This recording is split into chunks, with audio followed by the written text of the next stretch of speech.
இதுல ஒரு ஷர்ட்டிங் எடுத்துக்கிறீங்களா? மச்சான், இந்த கலர் உங்களுக்கு எடுப்பா இருக்கு. இப்ப எனக்கு கடுப்பா இருக்கு. ஆட வருஷத்துக்கு ஒரு வாட்டி தானே எடுக்கிறோம். அந்த கட்டம் போட்டது எடுங்க. நீங்க பாருங்கம்மா, எடுத்து காட்டுறதுக்கு தானே நாங்க இருக்கிறோம். நீ பாட்டு காட்டிடுவ, காசு கொடுக்கறது யாரு? நீங்கதே. ஐய் கம்முனிரு. யோ பில்லு போடு. என்னது பில்லு? ஓஹோ, பாப்பநாயகன் பாளையமா? அந்த ஊர்க்காரங்களுக்கு பில்லு போட மாட்டியா? போடுறேன். போடியா? கொஞ்சம் இங்கிலீஷ் தெரியல, இவனுக்கு ஏமாத்திடுவானுங்க.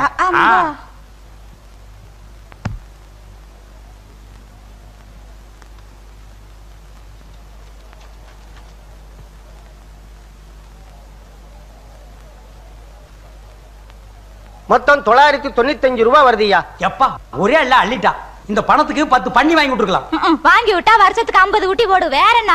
பண்ணி குட்டி போட்டா லாபண்டி, இந்த துணி குட்டி போட்டா லாபமா? போடுதாமா. ஏன்பா இன்னொரு 5 ரூபாய்க்கு ஏதாவது வாங்கிக்க. 2 இட்லி 2 வடை 2 தோசை கொடு. யோ ஜவுளி கடையில் அதெல்லாம் கிடையாதுயா. பின்ன ஏதாவது வாங்கிக்கன்னா? துணி ஏதாவது வாங்கிக்கேன்னு. துணின்னு அப்படி சுத்தமா சொல்லணும். சில்லறைக்கு அலையிறான் பாரு சில்லறை. அப்படி இல்லையா, இந்த தீபாவளிக்கு எங்க கடையில 1000 ரூபாய்க்கு துணி எடுக்கிறவங்களுக்கு ஒரு பரிசு திட்டம் வச்சிருக்கிறோம். எந்த நம்பருக்கு பரிசு விழுதோ அவங்கள ஜோடியா ஜப்பானை சுத்தி பார்க்க அனுப்பி வைக்க போறோம். 5 ரூபாய்க்கு சப்பானா? ஐயோ ஐயோ ஐயோ மச்சான் மச்சான், சப்பானுக்கு போலாம் மச்சான். வாங்க மச்சான். நான் இங்க இருக்கிற மெட்ராஸ்க்கே போனது இல்லடி. சப்பான் ரொம்ப தூரம், நம்ம எப்படி போறது? அத பத்தி நீ கவலைப்படாதயா. நீ கவலைப்படுறீங்களா? இங்க இருந்து புறப்படுறதுல இருந்து ஜப்பானுக்கு போய் சுத்தி பார்த்துட்டு திரும்பி வர்ற வரைக்கும் எல்லா ஏற்பாடையும் நாங்களே பண்றோம். அதுக்கான செலவையும் நாங்களே ஏத்துக்கிறோம். ஐ மச்சான், அப்போ 5 ரூபாய்க்கு 8 முழம் வேட்டி கொடு. 5 ரூபாய்க்கு 8 முழமா? சரி 4 முழம் கொடு. இந்தா. இது என்ன கடை துடைக்கிற துணியா? 5 ரூபாய்க்கு அவ்வளவுதான் வரும். இந்தா பேரு ஊரு விலாசம் எல்லாம் சொல்லு. உங்க வேற சொல்லுங்க. மயில்சாமி. அவர் பஞ்சாதி நானே முப்பாத்தா. முப்பாத்தா. பேரடி தெருவு, பாப்பநாயக்கன் பாளையம், கோயம்புத்தூர். தப்பி தவறி அந்த தெரு பக்கம் வந்துடாத, நாய்க்கு ஜாஸ்தி.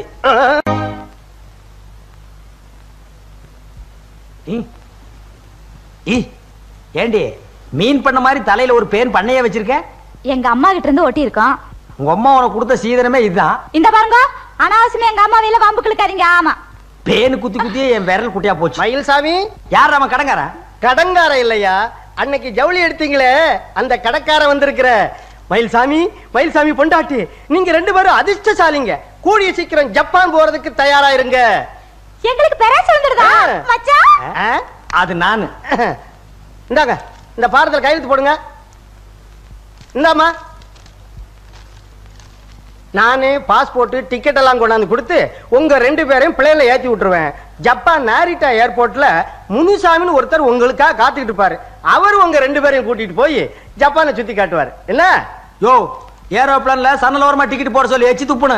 அட அங்க இருந்து துப்புனா கீழ இருக்கிற சனங்க மேலையில உளுந்து போடு. ஐயோ, உன் தலைமையில துப்புனாங்க. உங்களுக்கு அடிக்குது ஜப்பான் போற யோகம். நார போகுது எக்ஸ்போ. மச்சான், தட்டமுறுக்கு ஊறுகாய் கட்டு சோறெல்லாம் எடுத்துட்டு போலாம். அவன் சப்பான்ல போய் தான் நார போகுதுன்னா நீ இங்கேயே நார வைக்கிறேங்கிற வையே. சப்பான் நாட்டுல பல்லு குத்துறதுக்கு எவ்வளவு பெரிய குச்சி கொடுத்துருக்கானுங்க. ஆனா அது பல்லு குத்துற குச்சி இல்லீங்க. இந்த குச்சியில தான் இங்க எல்லாரும் சாப்பிடுறாங்க. இதுல சாப்பிட்டா குச்சி தொண்டைக்குள்ள போய் நின்னுக்கு. இத கொண்டு போய் வையே, ஊர்ல போய் ஐ ஐ ஐ ஐன்னு கோலாட்டம் போடலாம். கொண்டாங்க இப்படியே.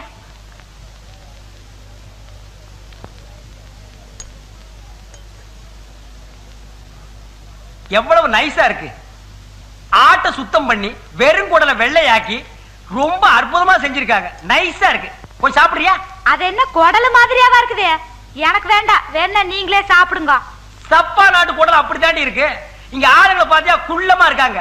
ஆடு மட்டும் ரொம்ப அவசரமா இருக்குமா? சாப்பிடுறிய? கேரகம், எனக்கு இன்னும் அது புழு மாதிரி இருக்குது. உனக்கு பிடிக்கலன்னா விட்டுரு. புழு பூச்சின்னு சொல்லிட்டு இருக்காத. எந்திரிச்சு போடி. நீங்க இங்க உட்காந்து சாப்பிடுங்க, நான் அண்டல்ல போறேன்.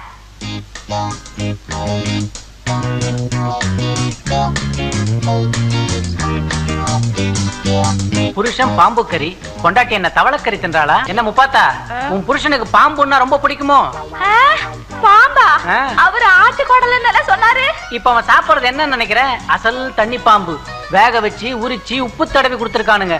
அவன் சாப்பிடுற வேகத்தை பார்த்தா 7-8 பாம்பு உள்ள தள்ளிருப்பான் போல தெரியுது. ஐயா மச்சான், சத்தங்குத்தம் போடாத. நீ அவங்கிட்ட போய் நீ சாப்பிடுறது ஆட்டுக்குடல் இல்ல பாம்பு குடல் சொன்ன, அவன் இங்கேயே வாந்தி எடுத்துருவான். வாந்தி எடுத்தா ஜப்பான்ல என்ன பண்ணுவாங்க தெரியுமில்ல? என்ன பண்ணுவாங்க? 1 வாரம் ஜெயில தள்ளிடுவானுங்க. ஐயோ முனுசாமி, பாம்பு கறி தின்ன விஷமேறாத. நியாயமா இவன் உடம்புக்கு ஏறக்கூடாது. ஜப்பான் பாம்பாச்சே, சொல்ல முடியாது. அவன் விஷம் உடம்புல ஏறாம இருக்கணும்னா அதுக்கு நான் என்ன பண்ணணும் முனுசாமி? தள்ளிப்படு.